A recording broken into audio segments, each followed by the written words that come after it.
त्योहारों का मौसम चल रहा है, चाहे हम मार्केट से कितनी भी मिठाइयाँ क्यों ना लेकर आए, काम तब तक नहीं चलता जब तक घर में कुछ मिठाई न बनाई जाए। घर की मिठाई में नंबर 1 पर आती है बेसन की बर्फी, जिसे हम बेसन की चक्की भी कहते हैं। घर में रखा सामान से बन जाती है बड़ी आसानी से, लेकिन कभी कभी गड़बड़ हो जाती है, वो ना हो, परफेक्ट बने। तो चलिए आज वीडियो देख लेते हैं। तो सबसे पहले चलते हैं आपको ये बताने कि बेसन कौन सा चाहिए, क्योंकि लड्डू के लिए जो बेसन होता है वो मोटा बेसन होता है। अगर मोटा बेसन नहीं भी होता है हमारे घर में, तो हम लोग थोड़ी सी सूजी मिक्स करते हैं। जैसे 1 कप बेसन है या 2 कप बेसन है, उसमें 1/4 कप हम सूजी डाल देते हैं, जिससे वो मोटा हो जाए बेसन। लेकिन जब बर्फी बनाएं तो कोशिश करें कि मोटा बेसन नहीं चाहिए, बारीक वाला बेसन चाहिए। ये तो हुई पहली ट्रिक। अब बारी आती है कि हम इसके लिए और क्या प्रिकॉशन लें। यहाँ पर मैंने बेसन को छान लिया है, जिससे क्या हो कि ये रिस्क नहीं ले सकती कुछ उसमें दाना ना हो। तो अब बेसन को मैंने छान लिया है, जिससे ना आपके बेसन की बर्फी में कच्चेपन का टेस्ट ना आए। वैसे तो घी डाल के डायरेक्ट ही भुना जाता है, पर मेरे बिगनर्स के कई सारे क्वेश्चंस पढ़े तब मुझे समझ में आया कि आपसे गलती कहाँ होती है। तो बेसन को पहले बिना घी के कढ़ाई में सेकना बहुत जरूरी है। ये है पहली ट्रिक। तो यहाँ पर जब आप धीमी गैस पर 5-7 मिनट के लिए भून लेंगे ना, जब आपको खुशबू थोड़ी सी आने लगेगी, तो रॉ टेस्ट तो आएगा ही नहीं कभी भी, ये मान के चलिए। जब बेसन 5-6 मिनट के लिए भून लिया ना, गरम भी बेसन हो गया, उसका रॉ टेस्ट भी खत्म हो गया। अब जब हम घी डालेंगे तो गुठले भी नहीं होंगे। वो क्यों? इसलिए कि बेसन ऑलरेडी गर्म था, तो घी डाल दिया तो गुठले नहीं होंगे। अब धीमी गैस पे फिर से हमें पकाना है। कई बार ऐसा होता है कि कई ये भी शिकायत आती है कि गले से खाओ तो थोड़ा सा चिपकता है, क्योंकि बेसन कच्चा रह जाता है। अब आपका बेसन बिल्कुल कच्चा नहीं रहेगा। 2 कप मैंने बेसन लिया था। अब मैं करेक्ट रेशो आपको घी का बता रही हूँ चक्की बनाने के लिए। वैसे तो आधा लगना चाहिए, पर वजन में अगर आप देखेंगे तो बराबर होता है। जैसे कि 2 कप बेसन जो होता है 250 ग्राम होता है, ठीक है। 1 कप जो घी होता है वो 250 या 225 ग्राम के आसपास होता है ना। तो हमें पूरा नहीं डालना है। पहले आधा कप डाल दिया, अब थोड़ा सा और डाल दिया, थोड़ा सा बचा दिया। अब देखिए धीमी धीमी जब ये पक रहा है ना, तो ये और लूज होता चला जाएगा। अब दोनों चीजों को आपको तसल्ली से भूनना है।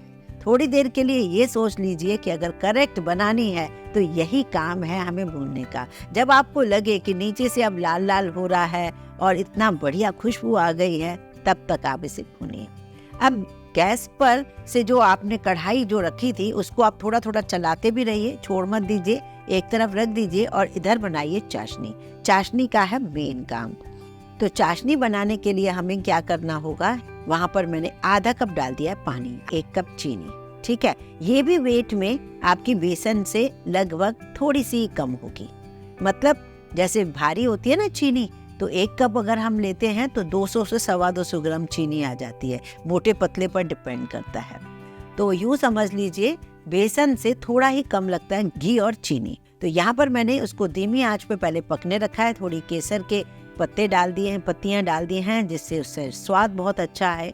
बेसन का तो ऑलरेडी कलर भी बहुत अच्छा आता है। कभी कभी कलर अच्छा निकल आता है केसर का, कभी कभी डालना पड़ता है। मुझे 2-3 बूंदें कलर की डालनी पड़ी है, ठीक है। अब हमें कितना पकाना है, बारी आती है कितना पकाना है। जब चीनी घुल जाए तो 2 से 3 मिनट आप और पकने दीजिए, और फिर थोड़ा सा हाथ में लीजिए, हाथ जले नहीं, ठंडा हो, और फिर आप इस तरीके से देखिए, ऐसे तार बन रही है, मतलब ये करेक्ट है। दोनों गैस बंद है आपके। बेसन का तो ऑलरेडी बंद है, चाशनी का बंद कर दीजिए। अब बिना गैस जलाए आप इसे धीरे धीरे मिलाते जाइए।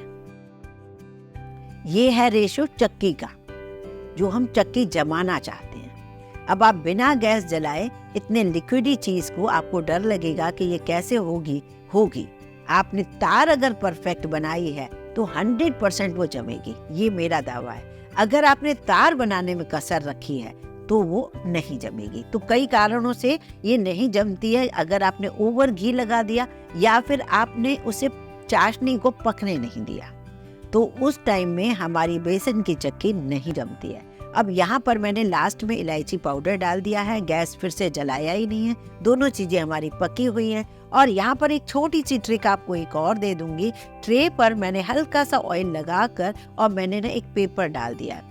पेपर डालने से क्या होता है, आप एक साइड से पेपर को थोड़ा सा बड़ा रखिए, आप आराम से उसे डीमोल्ड कर पाओगे। कई बार क्या होता है, डीमोल्ड करने के चक्कर में हमारी चक्की जो है ना थोड़ी टूट सी जाती है। ऐसा ना हो तो इसके लिए आप ये छोटी सी ट्रिक को फॉलो करो। वैसे मैंने कई टाइप की बेसन की चक्की, मतलब मोहन थाल टाइप का बहुत बनाए हैं, ड्राई फ्रूट वाली चक्की भी बनाई है, लेकिन प्लेन चक्की बिना वर्क लगे मैंने कभी नहीं बनाई थी। घर में बनाती रहती हूँ, आपके साथ शेयर नहीं की थी। तो आज मेरा मन किया कि आज प्लेन चक्की, हमें लगता है कि घर में बनी ही रहनी चाहिए, जब मन करे हम उसे खाएं, तो वो चक्की ये है। अब बारी आती है कि 2 घंटे में ये सेट हो जाती है, क्योंकि हमने चाशनी इसकी पक्की बनाई है। अब ये जो पेपर डालने वाली ट्रिक थी ना, इससे हमें आसानी ये हो जाती है कि एक साइड थोड़ा बड़ा पेपर होता है ना, उसे धीरे से आप थोड़ा सा निकालना चाहोगे ना, तो क्या होता है कि उससे आराम से आपकी निकल जाएगी। जैसे आपने अभी चिक्की देखी थी, मेरी सिस्टर्स आई थी ना, तो उन्होंने कितनी बढ़िया ट्रिक बताई थी ना कि थाली में देसी घी नहीं लगाना है, हमें रिफाइंड लगाना है, क्योंकि रिफाइंड लगाएंगे तो इजीली निकल जाएगा। और रिफाइंड को फिर उन्होंने पोंछा भी था। तो ऐसा होता है, छोटी छोटी ट्रिक्स ना हम एक दूसरे से ही सीखते हैं, तो वो ट्रिक्स हमें जरूर ध्यान में रखनी चाहिए। ये चक्की बहुत अच्छी होती है, मैं आपको तोड़ के भी दिखाऊंगी। हल्का सा ऐसा लग रहा होगा कि टाइट हो गई है, पर नहीं, ये आप बाहर रखिए, फ्रिज में बिल्कुल ना रखिए। और हाँ, एक चीज और भी बताऊंगी आखिर में, मेरे घर में कभी कभी ये लूज चक्की भी बनवाई जाती है। उसमें मैं क्या करती हूँ, जैसे मैंने आधा कप पानी 1 कप चीनी डाली थी ना, नहीं, इसमें पौना कप पानी और चीनी भी 1/4 कप डाल देती हूँ। और क्या करती हूँ, इसकी तार नहीं आए इससे पहले ही उस चाशनी को मैं बेसन में डाल देती हूँ, और ये थोड़ी सी ना लिक्विडी बन जाती है, मतलब हलवे जैसी बन जाती है। हमारे घर में कभी कभी चम्मच से खाना बहुत पसंद करते हैं, गरम करके चम्मच से खाएं, तो वो वाली भी मैं दिखाती हूँ, क्योंकि मेरे घर में ऐसी भी बनती है। ये मैंने तोड़ के दिखाई, बहुत परफेक्ट बन रही है ना, ये देखिए, मैंने घर के डब्बे में ही बना ली है। तो इसमें क्या होता है, घी वगैरह बेसन सारी चीजें वही, बस थोड़ी चीनी की क्वांटिटी बढ़ा देती हूँ और पानी की, जिससे ना ये ऐसा बन जाता है। और मेरे घर में पर्सनली ये बहुत पसंद करते हैं, तो मैं कई बार बना के रखती हूँ। तो चॉइस आपकी है, अगर आपको ऐसा बनाना है तो ऐसा बना लीजिए।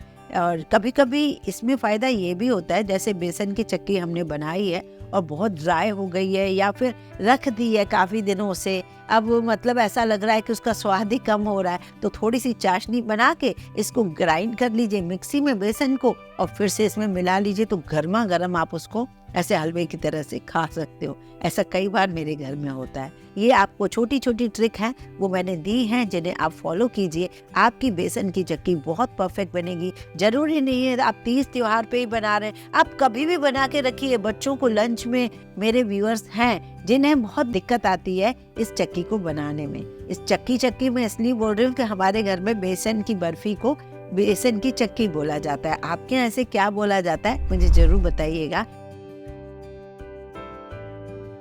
पसंद आए तो लाइक कीजिए, ज्यादा से ज्यादा शेयर कीजिए।